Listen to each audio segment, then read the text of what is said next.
Praise the lord everyone. సహోదరి సహోదరులందరికీ ప్రభువైన యేసుక్రీస్తు వారి ఉన్నతమైన నామంలో, పరిశుద్ధమైన నామంలో వందనములండి. అందరూ బాగున్నారా? దేవాది దేవుని సన్నిధిని మీరందరూ క్షేమంగా సమృద్ధితో ఒలీవ మొక్కల వల్ల దినదినాభివృద్ధి పొందుచున్నారని ఆయన సన్నిధిలో మిమ్మల్ని అందరినీ బట్టి వందనాలు చెల్లిస్తున్నాను. ఈరోజు జీవాహారము కీర్తనలు 18వ కీర్తన 32వ వచనము. నాకు బలము ధరింపచేయువాడు ఆయనే, నన్ను యథార్థ మార్గమున నడిపించువాడు ఆయనే. Psalms chapter 18 verse 32. It is God that girdeth me with strength and maketh my way perfect. Amen. సహోదరి సహోదరులారా, ఈ లోకంలో పర్ఫెక్ట్ అనేవాడు ఎవ్వరు కూడా లేరు.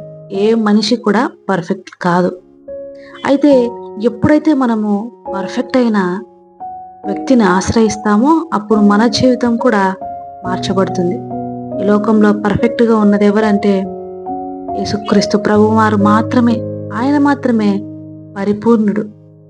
ఆయన మనల్ని బలపరచువారు, ఆయన ధైర్యపరచువారు, మనల్ని యథార్థ మార్గంలో నడిపించగలగా వ్యక్తి ఎవరైనా ఉన్నారు అంటే, శక్తి ఏదైనా ఉన్నదంటే అది కేవలము యేసుక్రీస్తు వారు.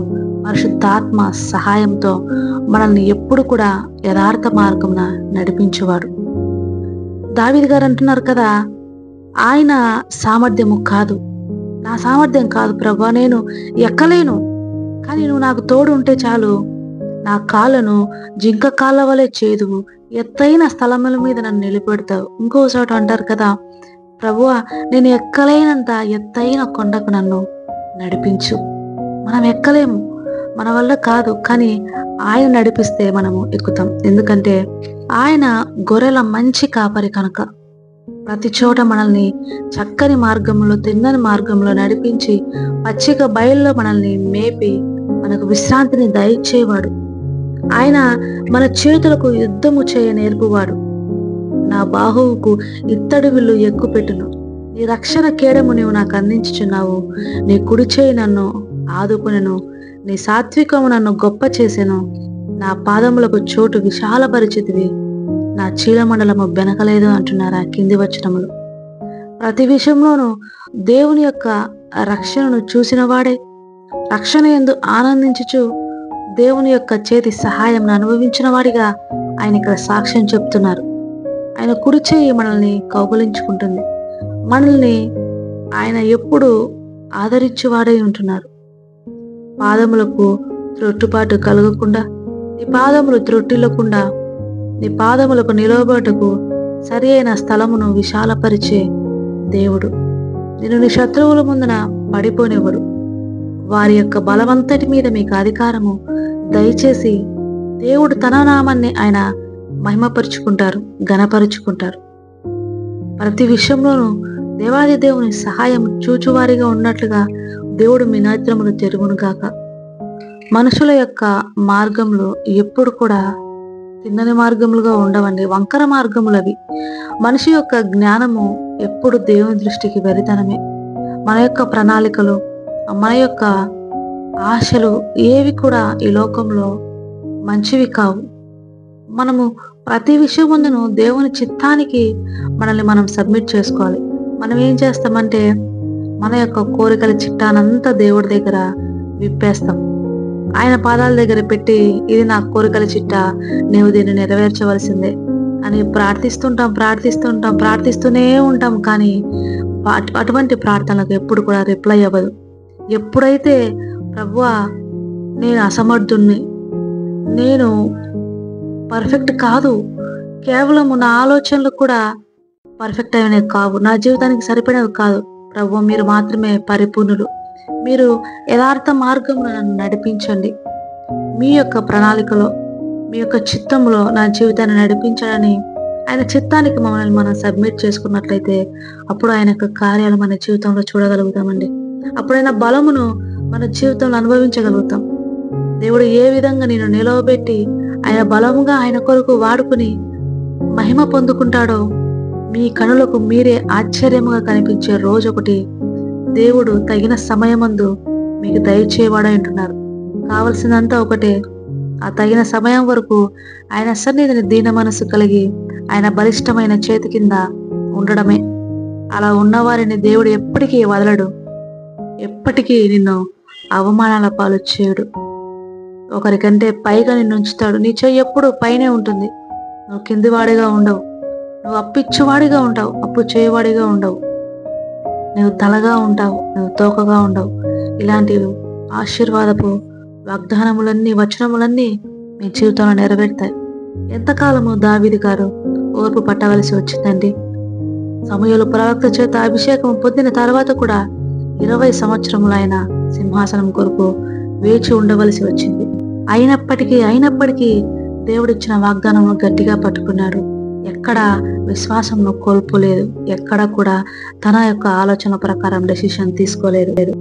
దేవుడు చెప్పాడు కనుక ఖచ్చితంగా ఈ సింహాసనం నాది అని ఒక్కసారి దావీదు ఆలోచించిన చిటికెలో సౌలును హతమార్చి ఆ యొక్క సింహాసనాన్ని చేజిక్కించుకునేవాడు. కానీ ఎక్కడ కూడా ఆలోచనలో కూడా సౌలుకు అపకారం తలపెట్టాలని ఆయన ఆలోచించలేదు. దేవుడికి అభిషేకించిన వారిని నేను ముట్టను అని చెప్పి నా తండ్రి అంటూ సౌలును పిలిచినటువంటి గొప్ప ఔన్నత్యము గల పర్సనాలిటీ అండి దావీదు గారిది. దావీదు యొక్క కీర్తనలు చదువుతున్న ప్రతిసారి జీవితంలో మనకు ఒక కొత్త అనుభవమే. మనం ఏ విధంగా బ్రతకాలన్నది ప్రతి వచనంలో మనకు కనిపిస్తూనే ఉంటుంది. ఆయన అనేకమైనటువంటి గడ్డు పరిస్థితుల్లో కూడా దేవుణ్ణి ఏ విధంగా చూడగలిగాడు, ఆయన సహాయాన్ని ఏ విధంగా పొందగలిగాడు అన్నది ఆశ్చర్యం అండి.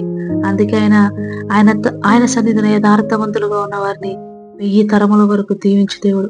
అందుకే దావీదు యొక్క తరములన్నింటను దీవించబడడానికి ఆయనే దిగివచ్చి దావీదు సింహాసనాన్ని అధిష్ఠించిన దేవాది దేవుడు.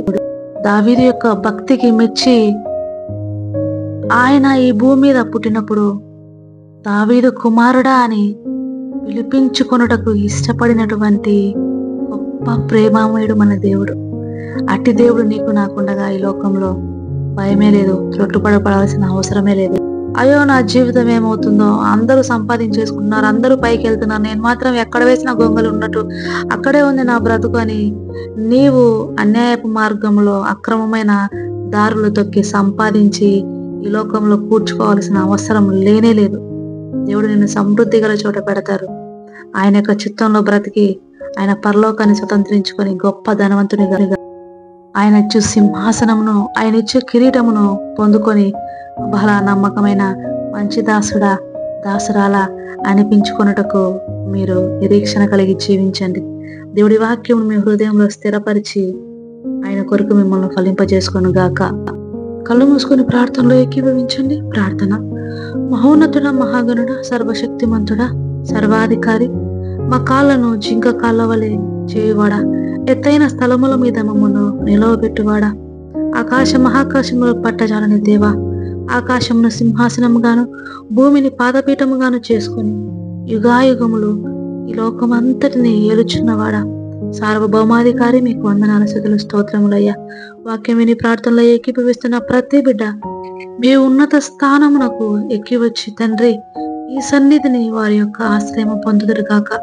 నా కొండ కోట, నా ఆశ్రయ దుర్గమా, నీవే నా దాగు చూడని ప్రవ్వా, మిమ్మల్ని ఆశ్రయిస్తున్న ప్రతి బిడ్డలను 30ంతలుగా 60ంతలుగా 100ంతలుగా అంచెలంచెలుగా దీవించి అభివృద్ధి చేసి మీ సన్నిధిలో స్థిరపరుచుకొని మీకు సాక్షులుగా జీవింపజేసి మీరే మహిమ పొందమని, అందరి జీవితాల ద్వారా మీరే ఘనత పొందమని ప్రభువా ప్రతి ఒక్కరి మీ పాద సన్నిధిలో సమర్పించుకుంటూ సమస్త స్తుతి మహిమ ఘనత మీకే చెల్లిస్తూ నా ప్రభును నా రక్షకుడైన యేసు నామములో అడిగి వేడుకుంటున్నాను పరమ తండ్రి. Amen. God bless you all. Have a good day.